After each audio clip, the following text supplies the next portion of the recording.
ಈ ಭಾನುವಾರ ಏನು ಪ್ಲಾನ್ ಸರ್? ಸರ್ ಈ ಭಾನುವಾರ ಅಲ್ಲ, ಡೈಲಿ ನಮ್ದು ಅದೇ ಪ್ಲಾನ್. ಬೆಳಗ್ಗೆ ಎತ್ತೀವಿ, ಬರ್ತೀವಿ, ದುಡಿತೀವಿ, ಮನೆಗೆ ಹೋಗಿ ಹೆಣ್ಮಕ್ಳಿಗೆ ನೋಡ್ತೀವಿ. ಸಂಡೇ ಮೈಸೂರು ಊಟಿ ಪ್ಲಾನ್ ಇದೆ ನಮ್ದು, ತಿರುಗಬೇಕು. ಬೆಳಗ್ಗೆ 10 ಗಂಟೆಗೆ ಎದ್ದೇಳ್ತೀನಿ, ಮತ್ತೆ ಸ್ಪೋರ್ಟ್ಸ್ ಆಡ್ತೀವಿ, ಮತ್ತೆ ಸುತ್ತಾಡಕ್ಕೆ ಹೋಗ್ತೀವಿ MG ರೋಡಲ್ಲೆಲ್ಲ. ಸರ್ ಪಾರ್ಕು ಮತ್ತು ಮಾಲು ಇಲ್ಲೆಲ್ಲ ಓಡಾಡ್ತೀವಿ. ಸರ್ ಮನೇಲೇ ಇರ್ತೀವಿ ರೀ, ಸಂಡೇ ರಜೆ ಇರ್ತದೆ ಅವತ್ತು. ಫ್ರೆಂಡ್ಸ್ ಜೊತೆ ಆಚೆ ಹೋಗ್ತೀವಿ, ಥೋड़ा घूमेंगे. I'm a doctor, so I'll be working this Sunday also. ನೋಡಿದ್ರಲ್ಲ, ಯಾರನ್ನೇ ಕೇಳಿದ್ರು ನಮ್ಮ ಮಕ್ಕಳನ್ನ ವೀಕೆಂಡ್ಗೆ ಔಟಿಂಗ್ ಕರ್ಕೊಂಡು ಹೋಗ್ತೀವಿ, ಟ್ರಿಪ್ ಕರ್ಕೊಂಡು ಹೋಗ್ತೀವಿ, ಮಾಲ್ಗೆ ಕರ್ಕೊಂಡು ಹೋಗ್ತೀವಿ ಅಂತ ಹೇಳಿದ್ರೆ ವಿನಃ ಯಾರೊಬ್ಬರು ನಮ್ಮ ಮಕ್ಕಳನ್ನ ಲೈಬ್ರರಿ ಕರ್ಕೊಂಡು ಹೋಗ್ತೀವಿ, ಒಂದು ಪುಸ್ತಕದ ಮಳಿಗೆ ಕರ್ಕೊಂಡು ಹೋಗ್ತೀವಿ ಅಂತ ಹೇಳಿಲ್ಲ. ಯಾಕೆ?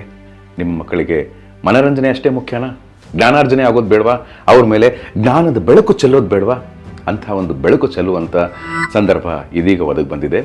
ವೀರಲೋಕ ಪುಸ್ತಕ ಸಂತೆ ಇದೇ ನವೆಂಬರ್ 15, 16, 17 ಜಯನಗರ ಶಾಲಿನಿ ಗ್ರೌಂಡ್ಸಲ್ಲಿ ನಡೀತಾ ಇದೆ. 3 ದಿವಸಗಳು ಬೆಳಗ್ಗೆ 10 ಗಂಟೆಯಿಂದ ರಾತ್ರಿ 9ರವರೆಗೆ.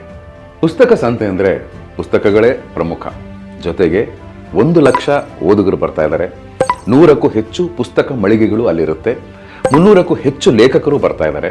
ಆ ಲೇಖಕರ ಜೊತೆ ನಿಮ್ಮ ಒಡನಾಟ, ಆಟೋಗ್ರಾಫ್ ಹಾಕಿಸ್ಕೋಬಹುದು, ಅವ್ರ ಜೊತೆ ಸೆಲ್ಫಿ ಕೂಡ ತೆಗೆದುಕೊಳ್ಬಹುದು.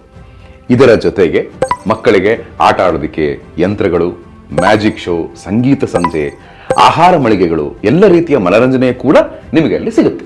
ಇನ್ನು ಹೆಚ್ಚಿನ ಮಾಹಿತಿ ಬೇಕು ಅಂದರೆ ವೀರಲೋಕ ಬುಕ್ಸ್ ಫೇಸ್ಬುಕ್ ಪೇಜ್ಗೆ ಭೇಟಿ ಕೊಡಿ, ಅದನ್ನು ಫಾಲೋ ಮಾಡಿ ಅಥವಾ ಕರೆ ಮಾಡಿ 7022122121 ಅಥವಾ 8861212172